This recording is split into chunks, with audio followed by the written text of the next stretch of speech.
ನೋಡಿ chicken ಉರುವಲ್ ready ಆಗಿದೆ. Let's get started. ಬನ್ನಿ ಇವಾಗ ಚಿಕನ್ ಉರುವಲ್ ಮಾಡ್ಕೊಂಡು ಬರೋಣ. ಹೆಲೋ ಎವ್ರಿವನ್, ಹೇಗಿದ್ದೀರಾ ಎಲ್ರು? Welcome back to my YouTube channel cook with Shreya. ಇವತ್ತು 1 kg ಚಿಕನ್ ತಗೊಂಡ್ ಬಂದಿದ್ದೀನಿ. ಈ ಮೀಡಿಯಂ ಸೈಜ್ ಕಟ್ ಮಾಡ್ಕೊಂಡಿದ್ದೀನಿ. ಇದರಲ್ಲಿ coastal Karnataka famous chicken uruval ಹೇಗೆ ಮಾಡೋದು ಅಂತ ನೋಡೋಣ. Medium size chicken piece cut ಮಾಡ್ಕೊಳ್ಳಿ. ತುಂಬಾ ಈಸಿ ಹಾಗೂ ಸುಲಭ ಇಂಗ್ರೀಡಿಯೆಂಟ್ಸ್ ಅಲ್ಲಿ ಮಾಡ್ಕೊಳ್ಬಹುದು. ಬನ್ನಿ ರೆಸಿಪಿ ನೋಡ್ಕೊಂಡು ಬರೋಣ. ಮೊದಲಿಗೆ ಇಲ್ಲಿ ನಾನು ನೀರು ಕಾಯಿಸ್ಲಿಕ್ಕೆ ಇಟ್ಕೊಂಡಿದ್ದೇನೆ. ಇದಕ್ಕೆ ಒಂದು 25ರಿಂದ 30 ಬ್ಯಾಡಗಿ ಚಿಲ್ಲಿಯನ್ನು ಹಾಕೊಳ್ಳೋಣ. ನೀರು ಬಿಸಿಯಾಗಿರುತ್ತಲ್ಲ, ಅದರಲ್ಲಿ ಒಂದು 2 ನಿಮಿಷ ಹಾಗೆ ಕುದಿಲಿಕ್ಕೆ ಬಿಟ್ಟು ನಂತರ ಒಂದು ಹಾಗೆ ಬಿಸಿ ನೀರಲ್ಲಿ ಹಾಗೆ ಅದು ನೆನೆಯಲಿ, ಹಾಗೆ ಒಂದು 15 ನಿಮಿಷ ಹಾಗೆ ಇಟ್ಟು ಬಿಟ್ಟೋಣ. ಇವಾಗ ಚಿಕನ್ ಮ್ಯಾರಿನೇಷನ್ ಮಾಡ್ಕೊಳ್ಳೋಣ. ನಾನು 1 kg ಚಿಕನ್ ತಗೊಂಡಿದ್ದೀನಿ, ಮೀಡಿಯಂ ಸೈಜ್ ಕಟ್ ಮಾಡ್ಕೊಂಡಿದ್ದೀನಿ. ಇದಕ್ಕೆ ರುಚಿಗೆ ತಕ್ಕಷ್ಟು ಉಪ್ಪು, 1/4 ಟೀ ಸ್ಪೂನ್ ಹಲ್ದಿ powder, 1 tablespoon ginger garlic paste, 2 ನಿಂಬೆಯ ರಸ, ಹಾಗೆ 1 tablespoon garam masala, 1 full tablespoon garam masala ಹಾಕೊಂಡು ಚೆನ್ನಾಗಿ ಮಿಕ್ಸ್ ಮಾಡ್ಕೊಳ್ಳೋಣ. ಈ ರೀತಿ ಕರೆಕ್ಟ್ ಆಗಿ ಮಸಾಜ್ ಮಾಡ್ಕೊಳ್ಳಿ. ನಾವು ಎಕ್ಸ್ಟ್ರಾ ಏನು ಮ್ಯಾರಿನೇಷನ್ ಮಾಡ್ಕೊಳ್ಳಿಕ್ಕಿಲ್ಲ, ಇಷ್ಟೇ ಮ್ಯಾರಿನೇಷನ್ ಮಾಡ್ಲಿಕ್ಕಿರೋದು. ಹಾಗಾಗಿ ಕರೆಕ್ಟ್ ಆಗಿ ಮ್ಯಾರಿನೇಷನ್ ಮಾಡ್ಕೊಂಡು ಹಾಗೆ ಒಂದು 15 ನಿಮಿಷ ಹಾಗೆ ಇಟ್ಟುಬಿಡಿ. ಇವಾಗ ನಾವು ಬಿಸಿನೀರಲ್ಲಿ ಹಾಕಿರುವ ಮೆಣಸನ್ನು ಮಿಕ್ಸಿ ಜಾರಿಗೆ ಹಾಕೊಂಡು ಇದ್ರ ಜೊತೆನೆ ಅದು ನೆನೆಸಿಟ್ಕೊಂಡಿರುವ ನೀರನ್ನು ಕೂಡ ಹಾಕೊಳ್ಳೋಣ ಸ್ವಲ್ಪ. ನಂತರ ಒಂದು 30 ಗೋಡಂಬಿಯನ್ನು ಬಿಸಿನೀರಲ್ಲಿ ನೆನೆಸಿಟ್ಕೊಂಡಿದ್ದೆ, ಅದನ್ನು ಕೂಡ ಹಾಕೊಳ್ತಿದ್ದೇನೆ. ಮತ್ತೆ ಅದರ ನೀರು ಏನಿದೆ, ಗೋಡಂಬಿ ಇಟ್ಕೊಂಡಿರುವ ನೀರೇನಿದೆ ಅದನ್ನು ಕೂಡ ಹಾಕೊಂಡು ಸಣ್ಣನೆ ರುಬ್ಕೊಂಡು ಬರೋಣ. ಈ ರೀತಿ ಫೈನ್ ಪೇಸ್ಟ್ ಆಗಬೇಕು, ಸ್ಮೂತ್ ಆಗಿರಬೇಕು. ನಮ್ಮ ಉರುವಲ್ ಮಸಾಲ ರೆಡಿಯಾಗಿದೆ. ಇವಾಗ ಪ್ಯಾನಿಗೆ ಒಂದು 5 ಟೇಬಲ್ ಸ್ಪೂನ್ ಅಷ್ಟು ಎಣ್ಣೆ ಹಾಕೊಂಡಿದ್ದೇನೆ. ನಾನಿಲ್ಲಿ ತೆಂಗಿನೆಣ್ಣೆ ಯೂಸ್ ಮಾಡಿದ್ದೇನೆ. ಇದಕ್ಕೆ ನಾವು ಪ್ರಿಪೇರ್ ಮಾಡಿ ಇಟ್ಕೊಂಡಿರುವ ಮಸಾಲವನ್ನು ಹಾಕೊಳ್ಳೋಣ. ಈ ರೀತಿ ಹಾಕೊಂಡು ಚೆನ್ನಾಗಿ ಫ್ರೈ ಮಾಡ್ಕೊಳ್ಬೇಕು. ಎಣ್ಣೆಯಲ್ಲಿ ಕರೆಕ್ಟ್ ಆಗಿ ಮಿಕ್ಸ್ ಆಗಬೇಕು. ಒಂದು 5 ನಿಮಿಷ ಹೀಗೆ ಮೀಡಿಯಂ ಟು ಲೋ ಫ್ಲೇಮ್ ಇಟ್ಕೊಂಡು ಕರೆಕ್ಟ್ ಆಗಿ ಮಸಾಲವನ್ನು ಮೊದಲಿಗೆ ಫ್ರೈ ಮಾಡ್ಕೊಳ್ಬೇಕು.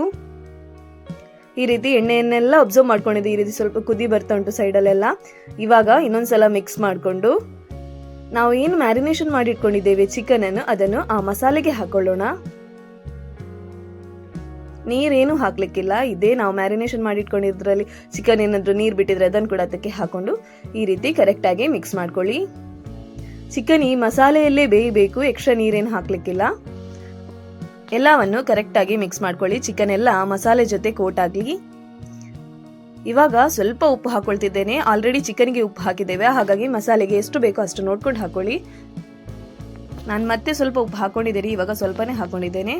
ಈ ರೀತಿ ಸೈಡಲ್ಲೆಲ್ಲ ಪ್ಯಾನಲ್ಲಿ ಇಟ್ಕೊಂಡಿದ್ದೆಲ್ಲ ಅದನ್ನೆಲ್ಲ ಸ್ಕ್ರೇಪ್ ಮಾಡ್ತಾ ಹೀಗೆ ಒಂದು 5 ನಿಮಿಷ ಅದನ್ನು ಲೋ ಫ್ಲೇಮಲ್ಲಿ ಕುಕ್ ಮಾಡಿ. ಇವಾಗ ಚಿಕನ್ ನೀರು ಬಿಟ್ಟಿದೆ, ಸ್ವಲ್ಪ ಎಕ್ಸ್ಟ್ರಾ ನೀರೇನು ಹಾಕ್ಲಿಕ್ಕಿಲ್ಲ. ಈ ನೀರಲ್ಲೇ ಚಿಕನ್ ಏನು ನೀರು ಬಿಡ್ತದೆ ಅದರಲ್ಲೇ ಕುಕ್ ಆಗಲಿಕ್ಕೆ. ಈ ರೀತಿ ಯಾವಾಗಲೂ ನಾವು ಮಿಡಲ್ ಅಲ್ಲಿ ಸ್ಪೂನ್ ಹಾಕ್ತಾ ಇರಬೇಕು, ಯಾಕಂದ್ರೆ ತಳ ಹಿಡಿಬಾರ್ದು, ಅದಕ್ಕೋಸ್ಕರ. ಈ ರೀತಿ ನೋಡಿ, ಇವಾಗ ಎಲ್ಲ ಕಡೆಯಿಂದ ಕುದಿ ಬರ್ತಾ ಉಂಟು. ಸೈಡಲ್ಲಿ ಸ್ವಲ್ಪನೇ ಎಣ್ಣೆ ಬಿಡ್ತಾ ಉಂಟು. ನೀರು ಕೂಡ ಚಿಕನ್ ಕರೆಕ್ಟ್ ಆಗಿ ನೀರು ಕೂಡ ಬಿಟ್ಟಿದೆ. ಇವಾಗ ಕುಕ್ ಆಗಿದೆ. ಆಲ್ಮೋಸ್ಟ್ ಒಂದು 70 to 80% ಕುಕ್ ಆಗಿದೆ. ಇವಾಗ ಇಲ್ಲಿ ನಾನು 1 kg ಚಿಕನ್ ಅಲ್ಲಿ ಒಂದು 5-6 ಪೀಸನ್ನು ತೆಗೆದಿಟ್ಕೊಂಡಿದ್ದೆ, ಮಸಾಲೆ ಮಾಡ್ಲಿಕ್ಕೆ ತೆಗೆದಿಟ್ಕೊಂಡಿದ್ದೆ, ಬೇರೆ ಚಿಕನ್ ಗ್ರೇವಿ ಮಾಡ್ಲಿಕ್ಕೆ ಮತ್ತೆಲ್ಲ ಹಾಕಿದ್ದೇನೆ. ಹೀಗೆ ಒಂದ್ಸಲ ಕುಕ್ ಮಾಡ್ತಾ ಈಗ ನೋಡಿ ಎಣ್ಣೆ ಎಲ್ಲ ಬಿಟ್ಟಿದೆ. ಈ ರೀತಿ ಮೀಡಿಯಂ ಟು ಲೋ ಫ್ಲೇಮ್ ಅಲ್ಲಿ ಕುಕ್ ಮಾಡಿ. ತಳ ಹಿಡಿಬಾರ್ದು, ಮಿಡಲ್ ಅಲ್ಲಿ ನಾವು ಸ್ಪೂನ್ ಹಾಕ್ತಾ ತಿರ್ಗಿಸ್ತಾ ಇರಬೇಕು. ಈ ರೀತಿ ಸೈಡಲ್ಲೆಲ್ಲ ಇದ್ದದನ್ನು ಸ್ಕ್ರೇಪ್ ಮಾಡ್ಕೊಳ್ಳಿ. ತುಂಬಾ ಜಾಗ್ರತೆಯಿಂದ ಮಾಡಬೇಕು, ಮಸಾಲೆ ತುಂಬಾ ರಟ್ತದೆ, ಸೊ ಜಾಗ್ರತೆಯಿಂದ ಮಾಡ್ಕೊಳ್ಳಿ.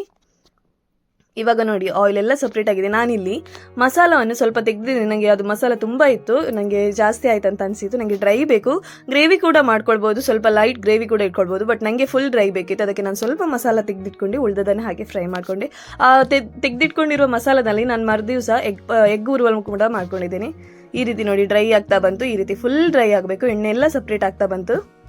ನಾರ್ಮಲ್ ಆಗಿ ನಾವು ಚಿಕನ್ ಸುಕ್ಕ ಯಾವಾಗಲೂ ಮಾಡೋದ್ರಿಂದ ಟೇಸ್ಟ್ ಒಂದೇ ರೀತಿ ಇರುತ್ತಲ್ಲ, ಬಟ್ ಇದನ್ನೊಂದ್ಸಲ ಮಾಡಿ, ನಿಮಗೆ ಟೇಸ್ಟ್ ಕೂಡ ಡಿಫ್ರೆನ್ಸ್ ಇರುತ್ತೆ. ಬಟ್ ತಿನ್ಲಿಕ್ಕೂ ಹಾಗೆ ತುಂಬ ಟೇಸ್ಟಿಯಾಗಿ ಬರುತ್ತೆ. ಎಕ್ಸ್ಟ್ರಾ ಏನು ಮಸಾಲೆ ಇಲ್ಲ, ಸಿಂಪಲ್ ಇಂಗ್ರೀಡಿಯೆಂಟ್ಸ್, ಈಸಿಯಾಗಿ ಮಾಡ್ಕೊಳ್ಬೋದು. ನೋಡಿ ಆಲ್ಮೋಸ್ಟ್ ಚಿಕನ್ ಉರುವಲ್ ಈಗ ಫುಲ್ ಆಗಿ ಡ್ರೈ ಆಗಿದೆ, ಮಸಾಲ ಎಲ್ಲ ಡ್ರೈ ಆಗಿದೆ, ರೆಡಿ ಆಗ್ತಾ ಬಂತು. ನಮ್ದು ಪರ್ಫೆಕ್ಟ್ ಆಗಿದೆ, ಕನ್ಸಿಸ್ಟೆನ್ಸಿ ಪರ್ಫೆಕ್ಟ್ ಆಗಿದೆ. ಈ ರೀತಿ ಡ್ರೈ ಆಗ್ತಾ ಬರಬೇಕು. ಇವಾಗ ಒಂದು ಒಗ್ಗರಣೆ ಮಾಡ್ಕೊಳ್ಳೋಣ. 2 ಟೇಬಲ್ ಸ್ಪೂನ್ ತುಪ್ಪ ಹಾಕೊಂಡಿದ್ದೇನೆ. ಇದಕ್ಕೆ ಒಂದು 10ರಿಂದ 12 ಗೋಡಂಬಿ ಹಾಕೊಂಡಿದ್ದೇನೆ. ನೀವು ಕಮ್ಮಿ ಹಾಕೊಳ್ಬಹುದು, ನಮಗೆ ಗೋಡಂಬಿ ಇಷ್ಟ, ಹಾಗೆ ಸ್ವಲ್ಪ ಜಾಸ್ತಿನೇ ಹಾಕೊಂಡಿದ್ದೇನೆ. ನಂತರ ಒಂದು 3 ಕಟ್ ಮಾಡಿ ಇಟ್ಕೊಂಡಿರುವ ಡ್ರೈಡ್ ರೆಡ್ ಚಿಲ್ಲಿ ಹಾಕೊಂಡಿದ್ದೇನೆ, ಬ್ಯಾಡಗಿ ಮೆಣಸನ್ನು ಹಾಕೊಂಡಿದ್ದೇನೆ. ಇದು ಫ್ರೈ ಆದ ನಂತರ ಒಂದು 3 ಎಲೆ ಕರಿಬೇವನ್ನು ಹಾಕೊಂಡು ಚೆನ್ನಾಗಿ ಫ್ರೈ ಮಾಡ್ಕೊಳ್ಳೋಣ. ಲೋ ಫ್ಲೇಮ್ ಇಟ್ಕೊಂಡು ಚೆನ್ನಾಗಿ ಫ್ರೈ ಮಾಡ್ಕೊಳ್ಳೋಣ.